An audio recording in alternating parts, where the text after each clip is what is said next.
Assalamualaikum warahmatullahi wabarakatuh. Alhamdulillahilladzi arsala rasulahu bil huda wa dinil haqq liyudhhirahu ala dini kullih wa kafa billahi syahida. Asyhadu an la ilaha illallah wahdahu la syarikalah wa asyhadu anna Muhammadan abduhu wa rasuluh. Allahumma shalli wa sallim wa barik ala Muhammad wa ala alihi wa ashabihi wa man tabi'ahum bi ihsan ila yaumil qiyamah. Amma ba'du.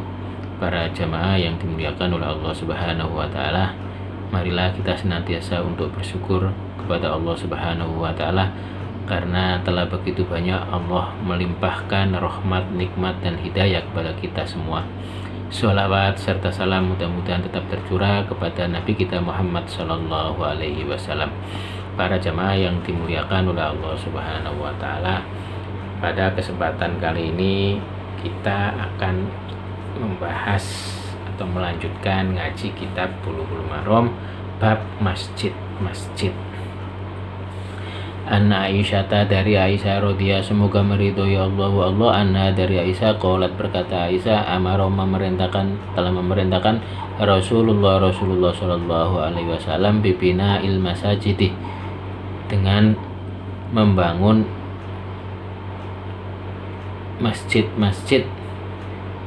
fiduri, di dalam kampung-kampung, wan tunaddofa, dan bahwa dibersihkan, watu toyiba, dan diharumkan. Rawa telah meriwayatkan akan hadis Imam Ahmad wa Abu Dawud dan Abu Dawud wa Tirmidzi dan Imam Tirmidzi wa sahhaha, dan telah mensahihkan irsaluhu wa Tirmidzi dan Imam Tirmidzi wa sahhaha, dan telah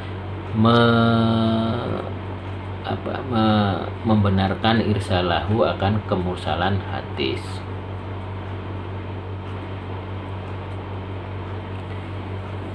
Dari Aisyah, hadis ini diriwayatkan oleh Imam Ahmad dan Abu Dawud bahwa Nabi memerintahkan untuk membangun masjid-masjid di kampung-kampung, dan masjid-masjid juga, dan Rasul juga memerintahkan untuk membersihkan masjid-masjid tersebut dan mengharumkan atau memberi wewangian. Artinya apa? Bahwa masjid pertama penampilannya harus bagus, bersih, dan juga harum. Jadi jangan kemudian masjid identik dengan kekumuan.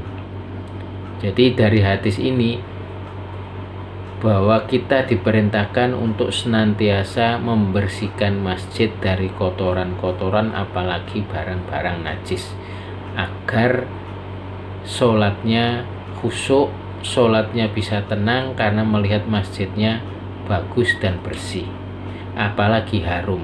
Jadi di sini diperintahkan memberi wewangian dan membersihkan. Jadi jangan kebalikannya, masjid terkesan kumuh, tempat wudhunya kotor, toiletnya kotor, dan lain sebagainya. Kalau perlu masjid itu seperti hotel, bersih, tidak berdebu, harum, sehingga ketika orang masuk ke dalam masjid dia kerasan dan tenang pada saat melakukan sholat. Dan dari hadis ini juga bisa diambil pelajaran bahwa membersihkan masjid dan memberi wewangian di dalam masjid merupakan suatu keutamaan karena dianjurkan atau diperintahkan oleh Rasulullah Shallallahu alaihi wasallam. Wa an Abi Hurairah, dan dari Abu Hurairah radhiyallahu, semoga meridhoi Allah anhu, dari Abu Hurairah qala, berkata Abu Hurairah, qala, bersabda Rasulullah Shallallahu alaihi wasallam, qatala, membunuh Allahu Allah al-Yahuda, akan orang Yahudi. Qatala, mematikan Allahu Allah al-Yahuda, akan orang Yahudi. Ittakhudu, karena menjadikan mereka kubur anbiyaihim, kuburan para nabi mereka, masajidan, akan masjid.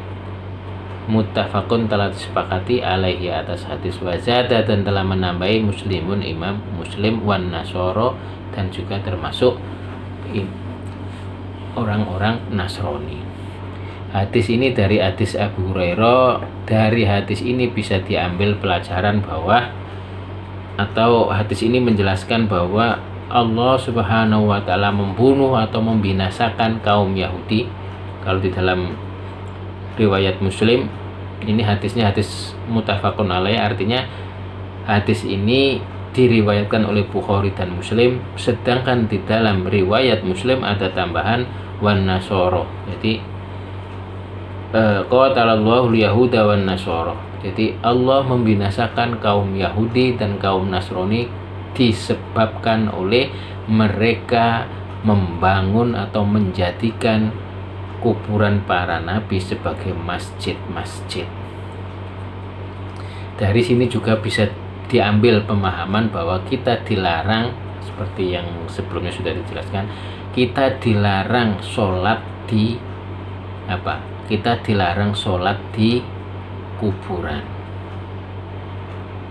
Karena masjid adalah tempat sholat. Kalau kita dilarang membangun masjid di kuburan, berarti kita dilarang sholat di kuburan. Dan jangan sampai kuburan para tokoh, para kuburan para tokohnya, para ulamanya dijadikan masjid-masjid, dijadikan tempat sholat. Dalam artian tidak hanya masjid di sini bangunan, tetapi bisa jadi tempat sholat. Masjid itu kan tempat sujud.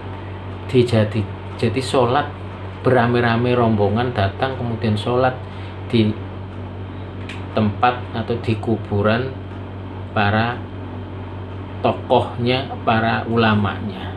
Karena di sini Allah membinasakan kaum Yahudi dan kaum Nasrani karena disebabkan mereka menjadikan kuburan-kuburan para nabinya sebagai masjid, tempat beribadah, berbondong-bondong ke sana, ke kuburan, kemudian di sana melakukan ritual-ritual.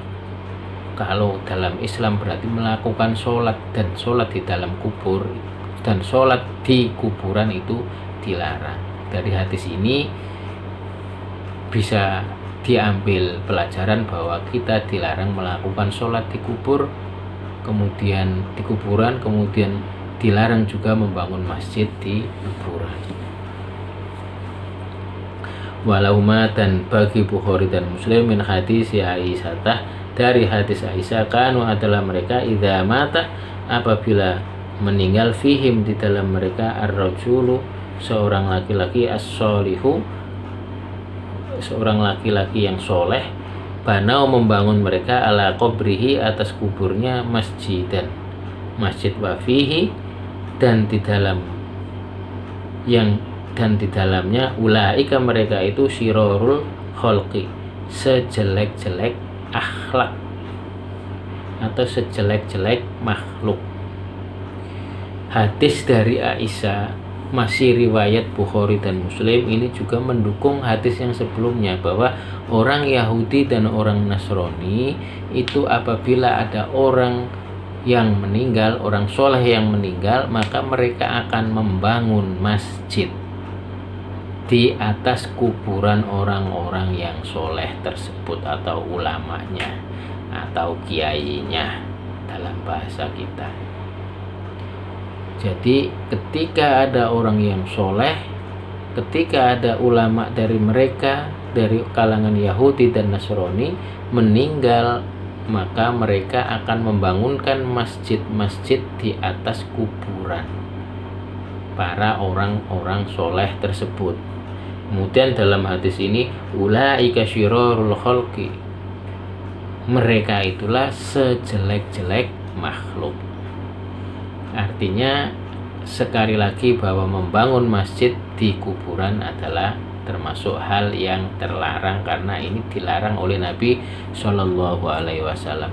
Karena dilarang membangun masjid di kuburan, maka juga termasuk dilarang melakukan sholat di kuburan. Kenapa demikian? Karena masjid adalah tempat sujud, masjid adalah tempat sholat. Jika dilarang membangun masjid, berarti dilarang sholat di situ. Wa an Abi Hurairah, dan dari Abi Hurairah radhiyallahu semoga meridhoi Allah anhu, dari Abu Hurairah qala berkata Abu Hurairah, ba'atha mengutus Nabi sallallahu alaihi wasallam, Nabi sallallahu alaihi wasallam khailan akan pasukan berkuda, fajaat maka datang pasukan birojulin dengan seseorang, farobatu maka mengikat mereka wakan rojul bisariyatin dengan di bisariyatin di tiang min sawaril masjidi, dari tiang-tiang masjid. Al hadis yaitu hadis muttafaqun alaih. Hadis ini menjelaskan bahwa Nabi pernah mengirim pasukan berkuda, kemudian mereka datang pasukan tersebut dengan membawa tawanan. Farobatuhu bisariyatin min sawaril masjid. Kemudian mereka mengikat tawanan tersebut di tiang-tiang masjid. Artinya boleh masjid itu dipakai untuk menampung tawanan perang. Mungkin dengan harapan ketika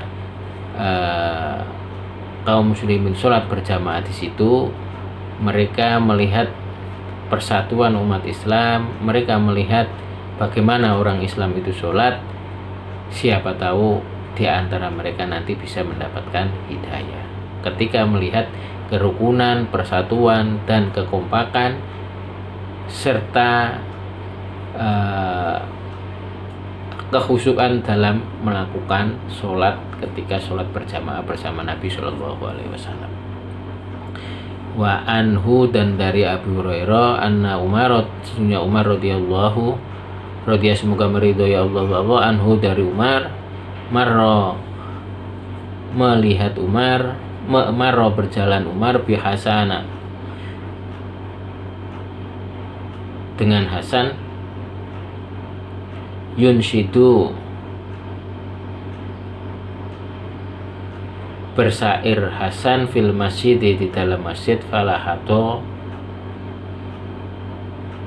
maka memandang Umar ilai kepada Hasan, faqala maka berkata Hasan, qad kuntu sungguh adalah saya, unsidu telah bersair saya, fihi di dalam masjid, wa fihi dan di dalam masjid, man orang, huwa orang, khairun lebih baik, minka dari engkau, muttafaqun telah sepakati alaihi atas hadis.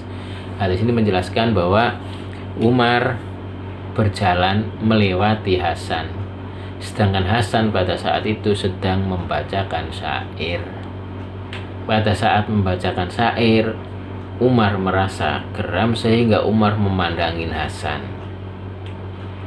Mungkin menurut Umar radhiyallahu an bahwa membaca syair di dalam masjid itu dilarang. Kemudian karena merasa dipandangin, Hasan mengatakan bahwa kepada Umar radhiyallahu an bahwa saya pernah melakukan hal yang sama, yaitu membaca syair di dalam masjid, dan di dalam masjid pada saat itu ada orang yang lebih baik dari kamu, yaitu Rasulullah. Maksudnya orang yang lebih baik di sini adalah Rasulullah SAW. Dari hadis ini bisa diambil pelajaran bahwa membaca syair di dalam masjid diperbolehkan. Karena dari hadis ini pada saat Hasan ditegur oleh Umar, dipandangin oleh Umar, kemudian Hasan mengatakan kepada Umar bahwa saya pernah melakukan hal yang sama, yaitu membacakan syair di masjid, dan di masjid pada saat itu ada Rasulullah SAW dan Rasul tidak melarang. Artinya apa?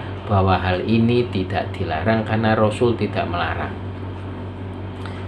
Jika Rasul tidak melarang, maka boleh dilakukan. Wa anhu, dan dari Abu Hurairah radhiyallahu semoga meridhoi Allah anhu, dari Abu Hurairah qala berkata Abu Hurairah, qala bersabda Rasulullah sallallahu alaihi wasallam, man sami'a Man barang siapa orang sami'a yang mendengarkan orang rajulan akan seseorang yang sudu yang menanyakan orang dholatan akan barang yang hilang, dholatan akan kehilangan fil masjid di dalam masjid, falyakul maka hendaklah berkata orang la roddah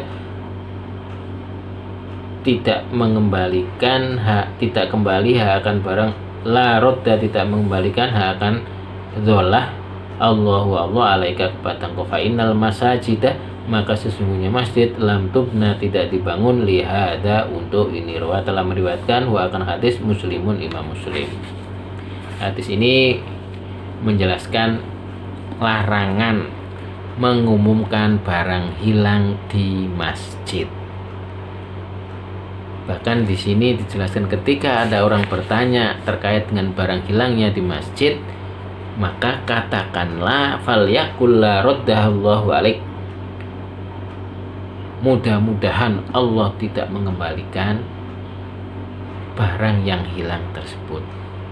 Fa innal masajida lam tubna lihada, karena masjid dibangun bukan untuk mengumumkan barang-barang yang hilang. Masjid dibangun untuk tujuan utamanya adalah tempat sujud, tempat beribadah, tempat sholat, beribadah kepada Allah Subhanahu wa Ta'ala, bukan tempat untuk mengumumkan barang-barang yang hilang.